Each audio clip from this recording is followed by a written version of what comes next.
On the hunt for comfortable, timeless Western boots? You already know the best place to shop for quality boots is at your local Tecova store. So stop by Tecovas Nashville, at the Mall at Green Hills, or on Broadway by Ryman Auditorium. That's right, you now have 2 locations to choose from. Grab a cold one as you shop and get fitted by a pro.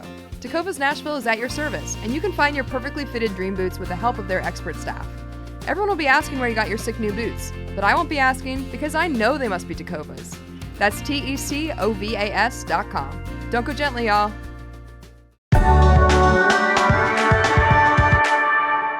Today on CityCast Nashville, I'm joined by executive producer Whitney Pastrek, and this is Nashville host Khalil Ekalona. The August 1st primary was last week, which means our candidates are now set for the November election.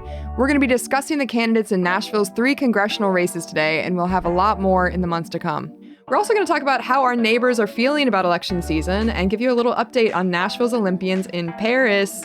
CityCast Nashville is presented by our exclusive launch sponsor, Tecovas. It's August 6th. I'm your host, Grace Fuse, and this is what Nashville's talking about.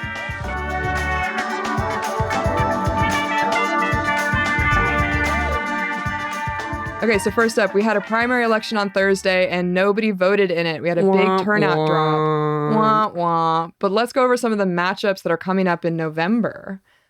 Whitney, can you give us a little update there? I'd be more than happy to. First of all, I just want to say how happy I am that Khalil is here, and I'm hoping that he will lend his expertise in this section as well. So the August 1st election, it was our federal and state primary for the November election. Obviously, in the U.S. Senate race, we've got Democrat Gloria Johnson, one of the Tennessee 3. She's going to take on incumbent Republican Marsha Blackburn. But I want to dig a little bit into our 3 congressional races. And we're going to be talking about this a lot more between now and November, y'all. Please don't think this is the only time we're going to bring it up. But let's start here. So we were gerrymandered, right? The city of Nashville into 3 congressional districts. We used to just have 1, the 5th. Now we have 3, the 5th, 6th, and 7th. So starting off talking about the 5th district, this is the southernish part of town, right? Going down into Franklin. The incumbent is Republican Andy Ogles, who is in his first term as a congressman. He was formerly the mayor of Murray County. He's about as far right as Congress people go. Khalil, would you agree? I would say that he's a little bit even further right than some Republicans. He voted to oust Republican House Speaker Kevin McCarthy. He's filed articles of impeachment against both President Joe Biden and Vice President Kamala Harris. Oh, nice. The latter, he announced that after the Democrat became the presumptive nominee for the presidency. That's what Mariana Bacallao of the WPLN newsroom has been reporting. I would say he's further right of normal. Yeah. Of normal? He'll be facing Maryam Abul-Fazli. She is best known around here probably as the chair of the Metro Nashville Human Relations Commission, of which I must, as always, say I am a commissioner. She strikes me, I don't know her well, but she strikes me as just generally a good person. Khalil? I believe so. She's been a guest on This Is Nashville several times. And you might remember that after the tragic shooting at Covenant last March, she was on at the state capitol consistently kind of a part of and leading the protests and a lot of the actions down there to get our state legislators and lawmakers to recognize and to do something about gun control. She was one of the leaders and faces of that. And I don't know this for sure. This is total speculation. I believe it was that experience that kind of pushed her and influenced her to run for office. I believe. That would make sense. I mean, Andy Ogles was really nowhere in all of that and has done nothing, despite the fact that his constituents were crying out for some sort of gun reform there. And he just sent out a Christmas card with a picture of himself and his family holding automatic weapons. So there's that. Yeah, that's a crazy choice. And then let's move to the Tennessee 6th district. This is my district. We're over here in East Nashville. It goes up to Cookeville. And this is incumbent John Rose. We all know John Rose. He's the one whose kid was behind him making the funny faces and gestures while he was delivering a pro-Trump speech on the House floor. I also always like to point out that he met his wife when she was a high school FFA student. Cool. I've never seen him in person. And his opponent is a young woman named Lori Bergman, who I'm completely unfamiliar with. And she seems to be a total political newcomer. this is something that's happened in my district the last couple of times since we got gerrymandered, is that a whole bunch of really well-intentioned people line up to try to take down John Rose, but nobody's really got the funding. I think that's a huge part of the problem.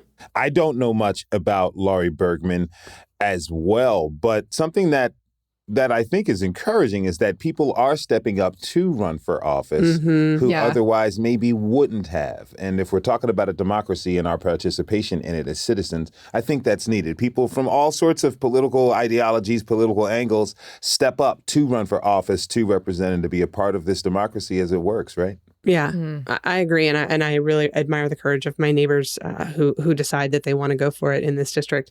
And then last but certainly not least, we've got the Tennessee 7th. That is sort of the northwest part of town going up through North Nashville. This is the seat where Odessa Kelly tried to run last time against incumbent Republican Mark Green. He's been in office since 2019. He's a former Army physician. He was also, fun fact, Trump's pick to be Secretary of Army, but was too anti-LGBTQ and too anti-Muslim and had to withdraw from that post. So he's going against our former mayor, Megan Barry.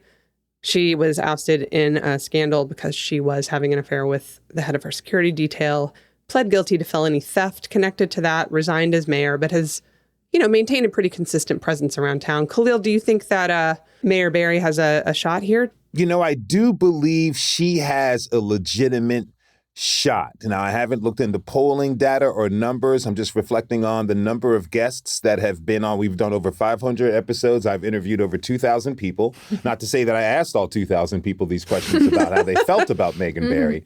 However, just my sense in town is there's still a positive reception for Megan Barry with most Nashvillians that I have run into and met. Even Republicans have respected her as far as how she went about the job of being mayor of this city and the county. I do believe she does have a chance. Out of everyone running for office, Megan Barry, along with Gloria Johnson, part of the Tennessee 3, who's running against incumbent Marsha Blackburn for the one Senate seat that's open in the state. She has the most name recognition, and she's gathered a lot of important endorsements and continuing to. It could be a close one. That's what I'm saying. Grace, what do you hear from your friends, if anything, about Megan Barry? I'll be so honest. I don't hear anything from my friends about Megan Barry. I don't think it's, at least in my circle of 20-somethings who I think, I mean, honestly, I feel like I was pretty pushy, but I don't think a lot of my friends voted in the primary, if I'm being totally honest. But no, I don't hear a lot about Megan Barry. I hear more about Gloria Johnson. I hear more about that kind of conversation, but I don't hear a lot about Megan Barry. Right. And that reflects certainly something that I think I hear from my friends too, which is they focus on federal elections. They're definitely focused on taking down Marsha Blackburn. But when it comes to these people who will be directly representing us, they're maybe not so involved. So speaking about some of the emotions of voters and the general sentiments in Nashville, I'd love to talk about this episode that you guys did on This is Nashville last week. Obviously, you're the host, Khalil. You had this awesome opportunity where people called in to talk about how they're feeling about the elections cycle. What were some of your key takeaways and sentiments that stuck out to you? That's something that we're doing. We're trying to open up the phone lines a lot more. And with this election cycle coming up, we decided let's open up the phones and see how people are feeling about this. Because a lot of folks are asking, is this the most unprecedented election that the United States has ever had? I can fair to say, and I'm sure you both would agree, this is the most unprecedented election cycle any of us have lived through. Oh, for sure. A lot of folks are talking about 1968. There we saw President Johnson in March pull out of the race. The very next month, Dr. King was assassinated in Memphis. Later that summer, Bobby Kennedy was assassinated in Los Angeles. So political violence over the course of an election season is something that we've seen. I'm saying that because of in July, there was the attempted assassination of former President Trump. Right. And then a few weeks later, the very next week, President Biden decides to withdraw his name from the nomination and he advocates for Kamala Harris.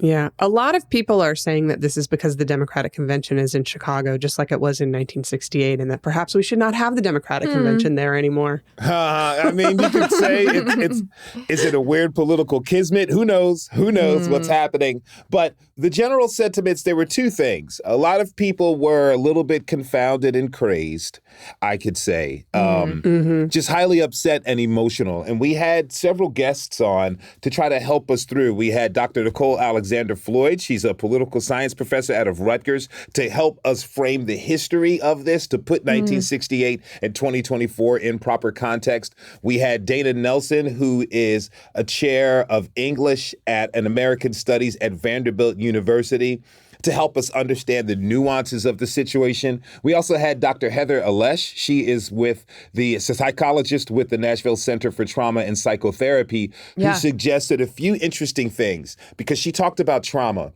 There is, and how we use trauma, political trauma and actual trauma, because sometimes we can feel a way about something, but it's different than having something happen to us. Right. And so she's like, ask yourself, if you're out there protesting, if you're discussing politics and it becomes tense, ask yourself, am I unsafe or am I uncomfortable? Because if you're unsafe, do those things to remove yourself and make yourself physically safe. But if you're uncomfortable, that is something that she suggests, and I think all the guests really agreed upon this, we have to get accustomed to.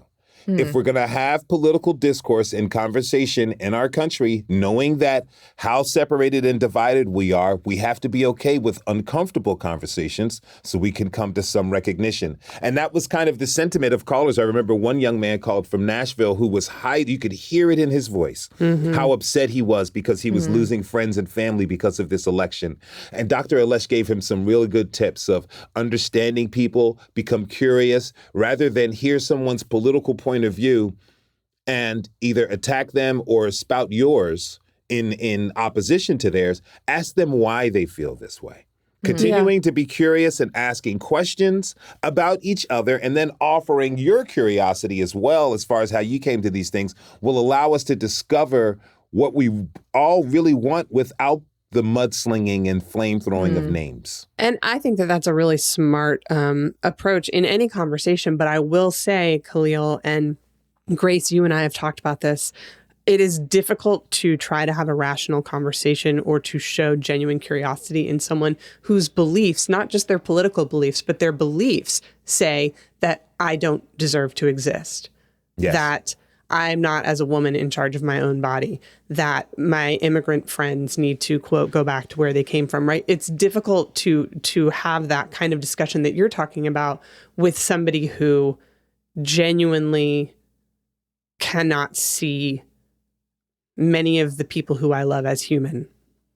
That is very difficult. I'm not saying I'm a spiritual person, not a religious person, but a question that's been going through my mind is, seeing that we live here in the buckle of the Bible Belt, like, is it time for us to adopt those most Christian principles of understanding and loving thy neighbor? Is it time for us to do that? How can we do that if you are talking to someone who thinks that potentially I, as a black man, shouldn't have rights or what have you? How can I really see them as a human being and talk to them? And we're just opening up the phone lines to get an understanding of where people are. And it helped. We'll be doing it more. We're going to look into presidential power coming this Thursday, and the immunity case that the Supreme Court, that immunity decision is something that we're really concerned with, because it doesn't matter who's the president, that any president now is above the law.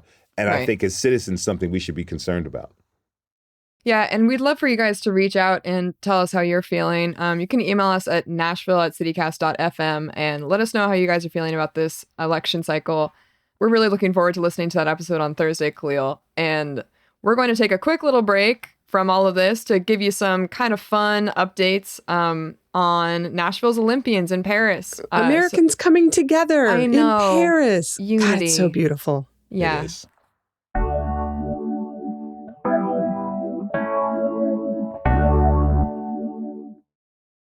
Okay, so we've got an update for you guys on Nashville's Olympians.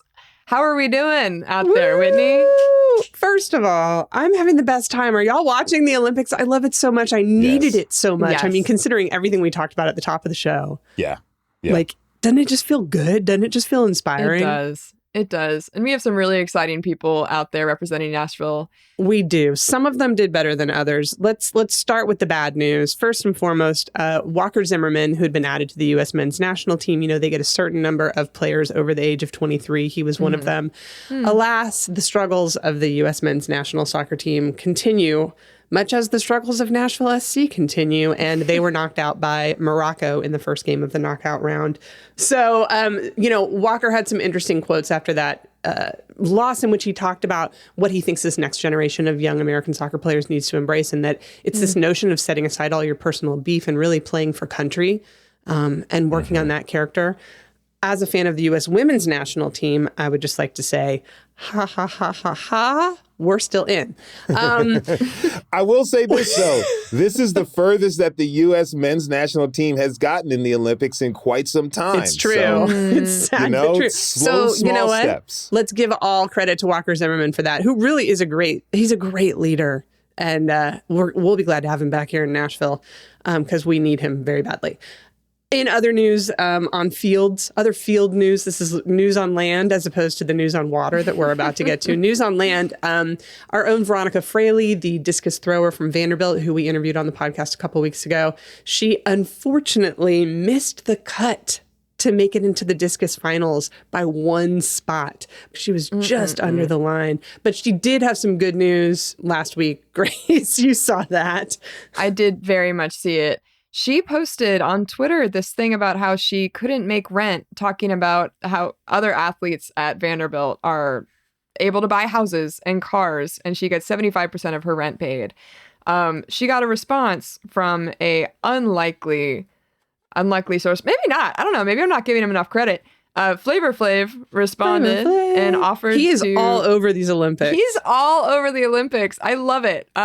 He reached out and offered to pay her rent, and there's kind of this, it's interesting that Flavor Flav is the person to elevate it, but I love it. I love a little Flavor Flav. He's been great. He also supports the U.S. women's water polo team, which I dig. And the other person who pitched in there was a man who I will simply refer to as Serena Williams' husband. Mm-hmm. He pitched in with a bunch of money. They covered her rent for the rest of the year, which was great. But then moving to the good news, in the water, the Walsh sisters. Well, wait, no, I take it back. It's good news and bad news. We'll start with the bad. Alex Walsh, she had one event. She swam it on Saturday. It was the 200 individual medley.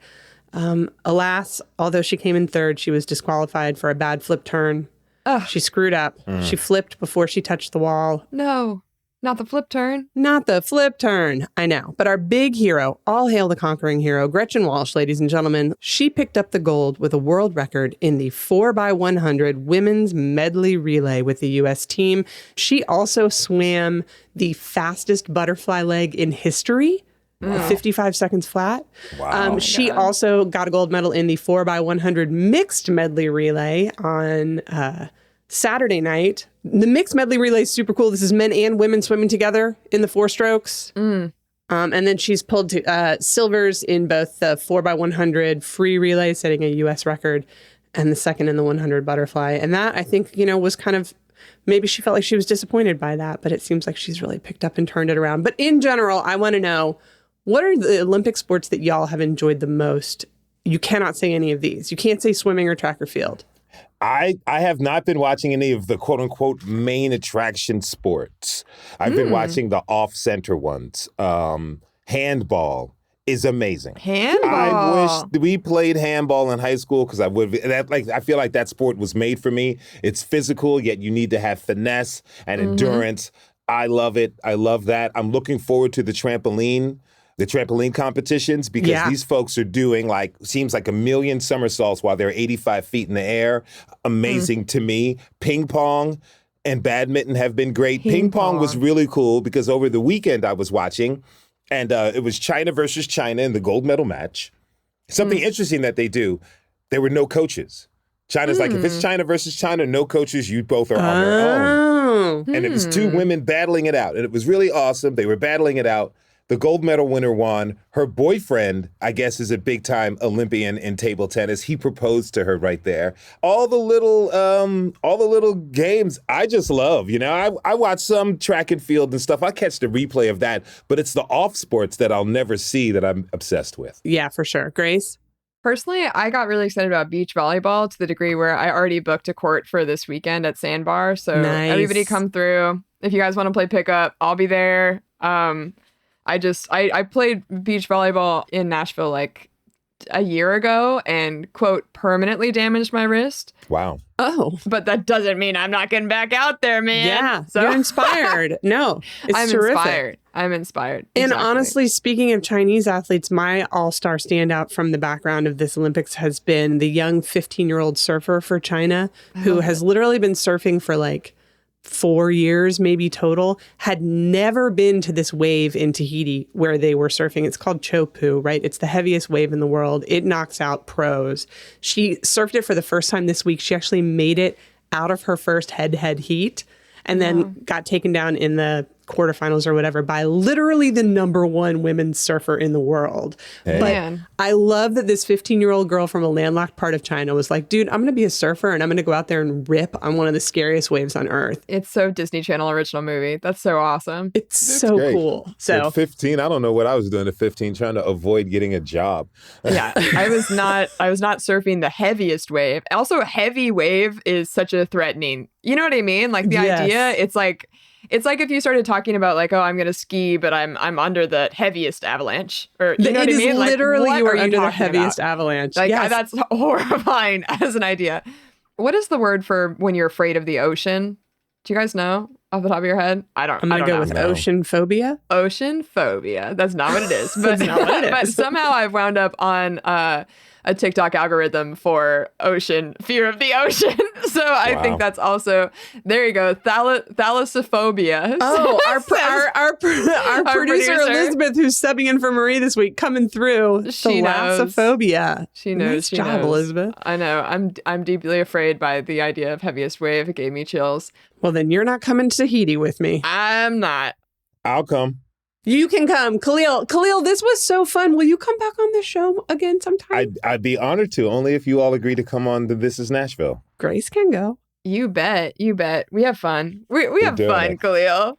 We do have a good time. Before we go, though, I do want to give props to Coach Chandra Cheeseborough. She's the director of track and field for TSU. We had her on the show to talk about the Olympics, and she's an actual gold medal winner. I remember watching her in 1984 in Los Angeles. She won 2 gold medals, 4x100 relay, 4x400 relay, and it was really cool to talk to her to get a sense of what it's like to be in the Olympics. Oh, right on. Y'all go check that episode out for sure. That's on your website, WPLN.org, I'm guessing. Yes. Absolutely love it. We will be listening.